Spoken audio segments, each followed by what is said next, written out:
explained why America's maritime blockade cannot stop Iran's oil operations overnight despite Trump's claims. Even some Western and Western-aligned coverage has cast doubt on the idea of an instant U.S. blockade success. Iran's opaque shipping methods, including ship-to-ship transfers and transponder dark tanker movements, may still be sustaining oil flows despite U.S. pressure. Reports say millions of barrels have moved despite the blockade, raising question whether Trump's ultimatum is more coercive theater than airtight enforcement. Iran International on April 28 explained that a U.S. naval blockade would not stop Iran's oil exports immediately, arguing that Tehran still retains enough storage, routing flexibility and operational experience to keep some flows moving at first. The outlet said that even under a serious maritime blockade, Iran's oil system would not collapse overnight because disruption would show up first as tightening constraints rather than instant failure. Its assessment was that Iran could absorb the initial shock, adapt through evasive methods, and then see exports gradually tighten as pressure builds over time.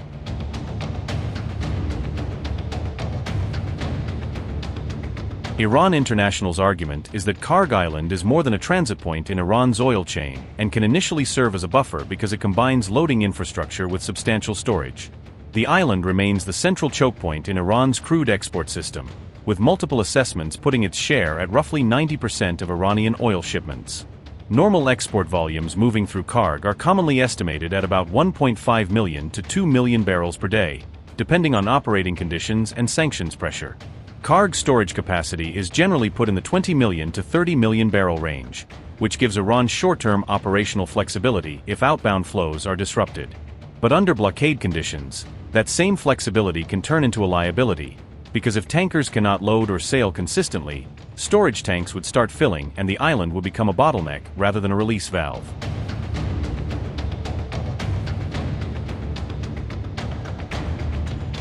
Iran International said that if tankers cannot load or depart reliably, storage at Kharg could fill within weeks because inflows would keep building while outbound shipments stall. Even in that scenario, the island would not instantly fail, but would keep operating under tighter constraints as storage pressure, loading delays, and production management problems mount. Iran would likely respond by leaning more heavily on ship-to-ship transfers and opaque shipping routes, tactics that have long been associated with its sanctions evasion network. Parts of the tanker fleet could also be used as floating storage offshore to buy time, and reporting has indicated that Iran has already relied on floating storage reserves during periods of intense export disruption.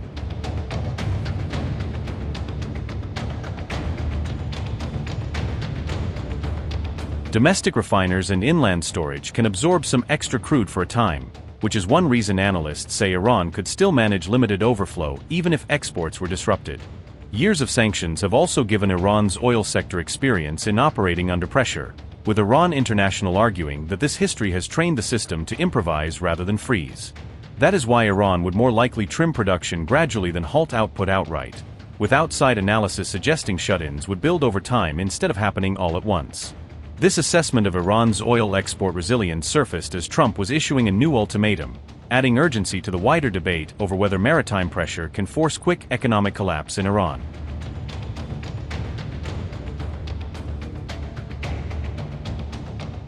US President Donald Trump has issued a fresh ultimatum to Iran, this time giving Tehran 3 days. Trump told Fox News that Iran now has 3 days before its oil pipelines explode from within. He also claimed there would be permanent damage to Iran's oil wells if oil flow is not restored. Donald Trump said, and I quote, "What happens is that line explodes from within. Both mechanically and in the earth. Something happens where it just explodes, and they say they only have about 3 days left before that happens. And when it explodes, you can never rebuild it the way it is. It's a very powerful thing that takes place sort of having to do with nature." Unquote. According to Trump, the ongoing US blockade would create catastrophic mechanical stress inside Iran's oil infrastructure. He further claimed that this pressure could trigger spontaneous explosions underground and within transport lines. However, energy experts say pipelines are typically equipped with safety valves and sensors designed to halt pumping before such failure spiral. They also note that if oil cannot move through the system, operators usually stop production at the source itself. That is why some experts believe Iran may still have roughly 2 to 3 months of inland storage before any forced production cut becomes necessary. Iran's vice president and head of the Strategic Energy Policy and Management Organization, Ismail Sagab Esfahani, has also reacted. Esfahani warned that Iran would retaliate against countries backing any damage to its oil sector. In a sharp response on X, he said, "Our math is different. 1 oil well equals 4 oil wells." Ismail Sagab Esfahani said, and I quote, "If any part of our infrastructure, including oil wells, is damaged as a result of a blockade, we guarantee that 4 times the damage will be inflicted on the same infrastructure in countries that support the aggressor. Our math is different. 1 oil well equals 4 oil wells." Unquote.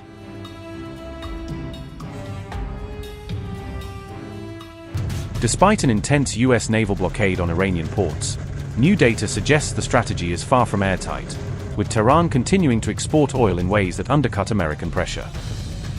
The blockade, imposed on April 13th, was designed to choke off Iran's primary source of revenue by restricting ships going to and from Iranian ports, especially those carrying crude. However, evidence from satellite and tanker tracking platforms indicates that Iran has still been able to load and move significant volumes of crude oil even under the restrictions. Satellite-based maritime data showed that at least 4.6 million barrels of oil were loaded onto Iranian-linked vessels since the blockade went into effect, a figure that highlights the persistence of the export network. Roughly 4 million of those barrels reportedly crossed the blockade, according to tanker trackers, a sign that Iran is still punching holes in Washington's strategy and keeping vital revenue flowing. Reports from tanker tracking firm tankertrackers.com conclude that the blockade has disrupted but not halted Iran's oil activity, forcing traffic into more complex and opaque routes. Instead of a full shutdown, Tehran has adapted by using alternative shipping lanes and covert logistics chains to sustain its exports through third-country intermediaries and difficult-to-monitor transfers. Vessels linked to Iran have reportedly succeeded in bypassing US enforcement in the Strait of Hormuz region, according to a Wall Street Journal report on April 26, exposing gaps in the monitoring architecture. Experts say this pattern has underlined how difficult it is to fully seal off a vast and strategically critical waterway such as the Strait of Hormuz, even for a major naval power. Iran has also employed tactics such as disabling or manipulating ship tracking transponders, conducting ship-to-ship transfers at sea, and rerouting vessels through the Arabian Sea and Asian waters to evade detection.